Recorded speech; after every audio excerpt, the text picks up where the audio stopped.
Hello everyone, it's Liz here. Tonight I'm going to share with you a smooshing technique. That's what it's called, the smooshing technique. So I'm just going to jump right in.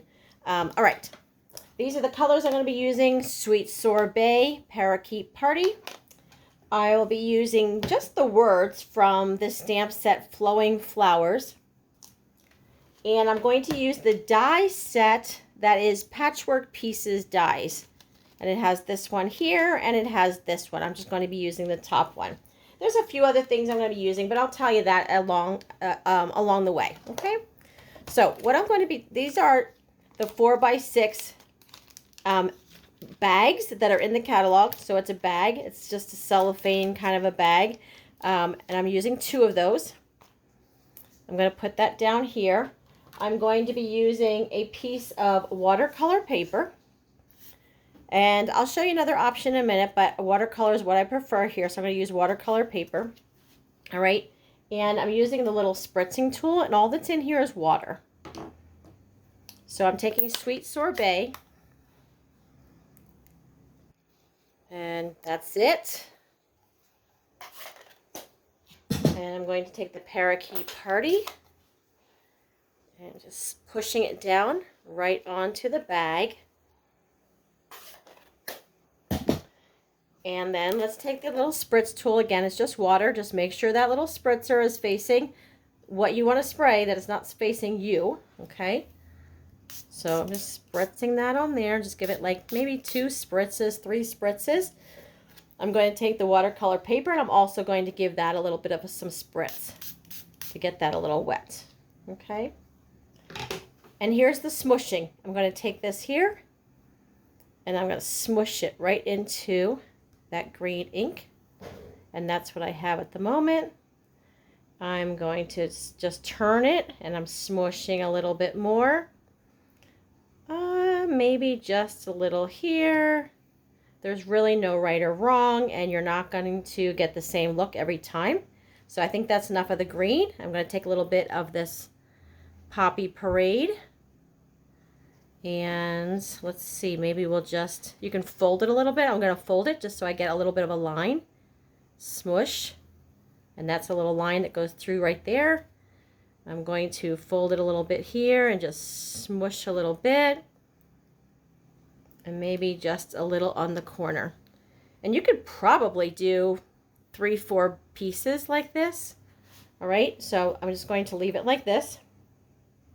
And everyone's going to be different. And this is watercolor paper, so I'm just going to let that dry like that. Let me just show you. Here's another one that was done. This is watercolor paper. And this is done on thick white cardstock. I would not do it on regular white cardstock because it's just going to get, it's too thin. And it's going to get, the paper's not going to turn out real well. So this is thick white cardstock, and this is watercolor paper. So you could do it on either, but you can see the difference. On the watercolor paper, it's a little more muted, a little more blended. On the white cardstock, you can do it definitely, but you notice how it's not quite as blended.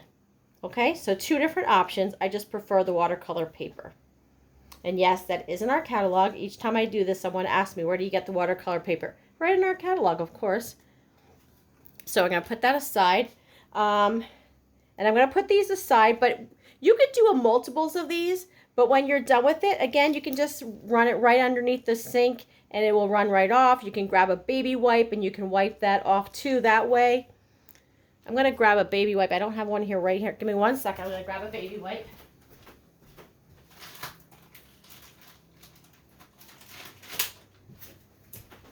All right, thanks. Because then you can actually take the baby wipe. You can just let it dry overnight. You can take a heat tool to it. If you want to do a heat tool and you want it to be done quickly, you can do a bunch of these and let them dry for a while. I'm going to do a quickie version here. So I'm just taking the baby wipe and I'm kind of just getting up those wet spots, and it will also help to blend it a little bit more too. As I'm doing this, you're kind of seeing how it's blending a little more.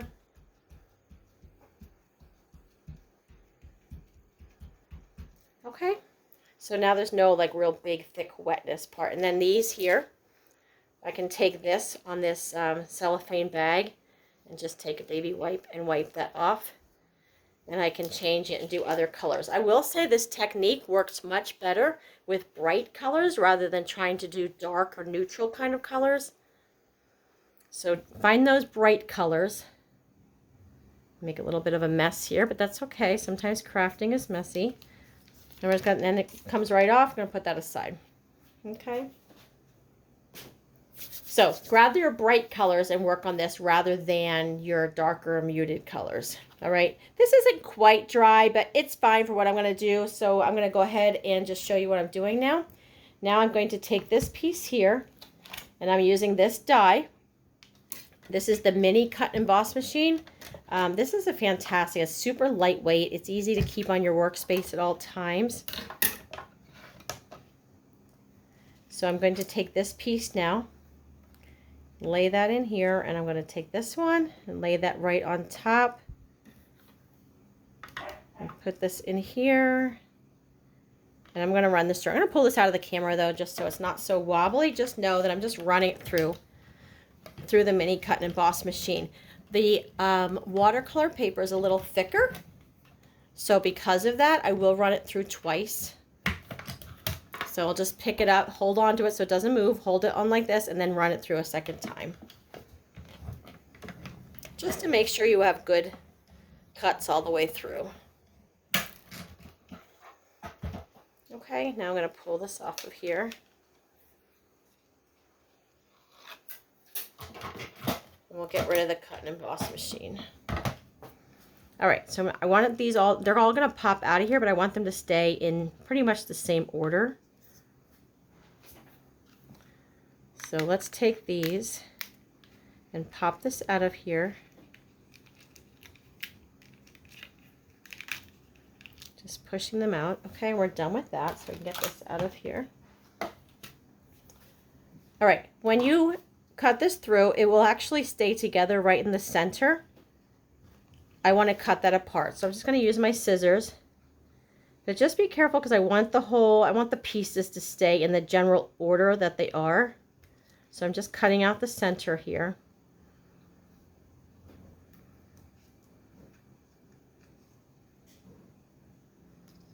Okay. Just keeping them in the general spot where they belong. And it cut everywhere, but it just doesn't cut right to the very center.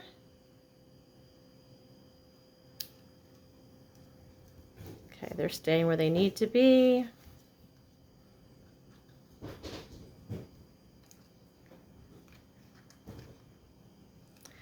Hey guys, because this is like, I'm just doing this live. I do not edit anything. We have a new puppy, and I'm thinking that the puppy is getting into something he's not supposed to be. So hang on, be patient. Give me like 1 minute here.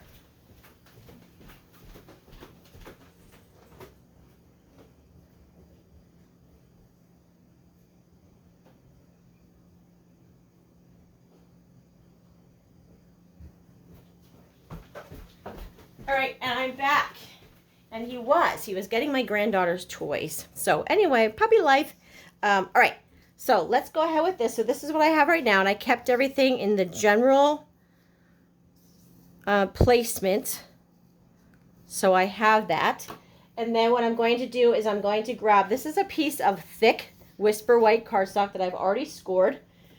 I have a bone folder right here. So I'm using thick white cardstock just because the watercolor paper is thick. So I'm going to use thick white cardstock. And then what I'm doing is I'm going to start working my way. I start from the left and work my way around. And I just want to show you, I've done this once before, but I just want to show you another way. When I did this in a class, we made it so that, let me just see if I can show you the sample of it. Let's see. Where's the sample that I can show you?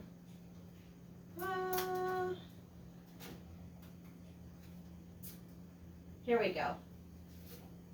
This is one that I've done in a class before.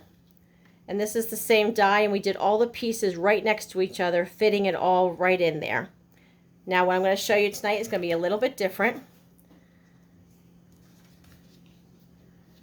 I'm going to take the first one and lay it in here. Okay, and I'm still working left to right all the way around. I'm using the liquid glue just because it's a little easier to get into the corners. I'm going to take this one, and they're not going to fit. You're going to see. I'm not worrying about them all fitting right next to each other, like fitting exactly like as a puzzle. They're going to be slightly more abstract, I guess.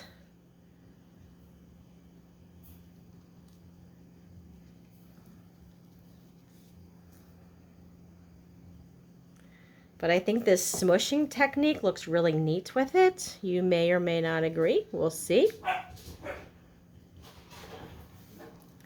Okay, let's go on and we're going to do this next part here. All right, we're going working our way around the circle.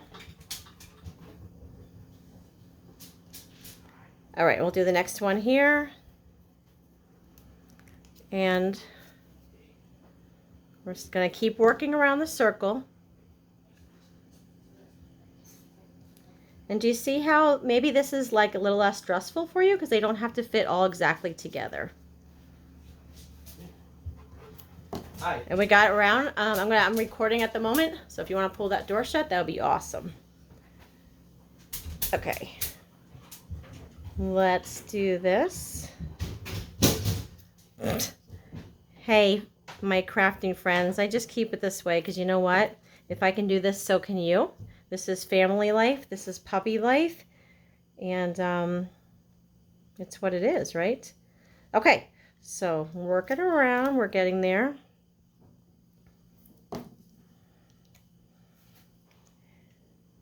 So what do you think? I know the center right here, maybe you're looking at this and going, oh, that doesn't look so good. Hang on. I know the center doesn't look so great, but it's all good because we're going to cover that up anyway. That goes here. Sorry, I had to think for a second where that one went. Okay, we're almost done. And it'll start coming together. Sometimes when you're doing something, it doesn't look so great in the process. Okay, last piece here.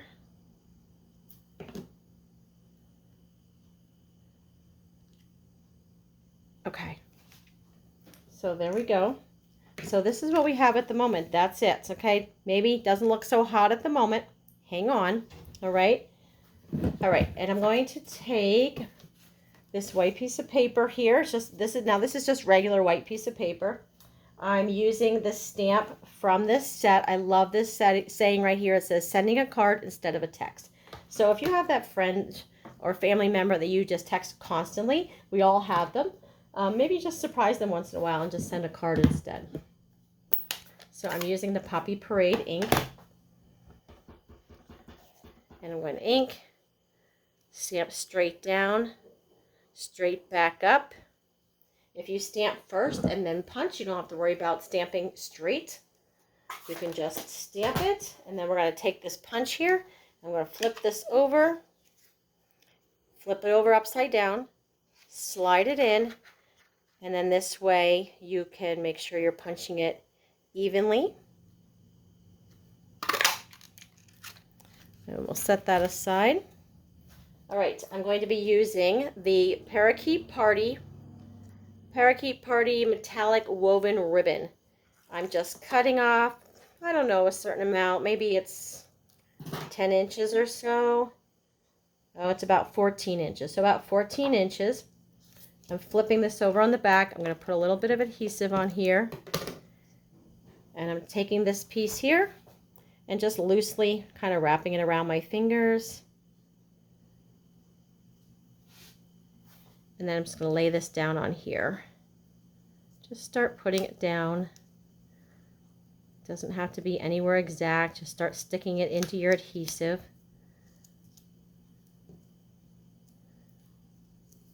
Okay. Usually I like to have like one of my tails sticking up and one down. I don't really know why. It's just a preference, I guess. And then you can always, if it's too long,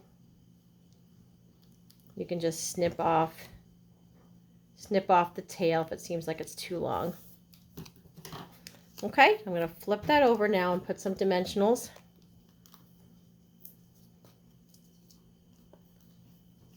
Let's put 3 dimensionals on the back. Might be a little bit more than I would normally. Maybe I would put 2, but 3 just to make sure I can keep that ribbon where it needs to be. Let's take these little backings off of here. Okay, I'm going to take this. Now, that middle part that kind of just looks like a big mess, and it is, I'm going to take this piece now and just put that right over top of that middle section. Press that down.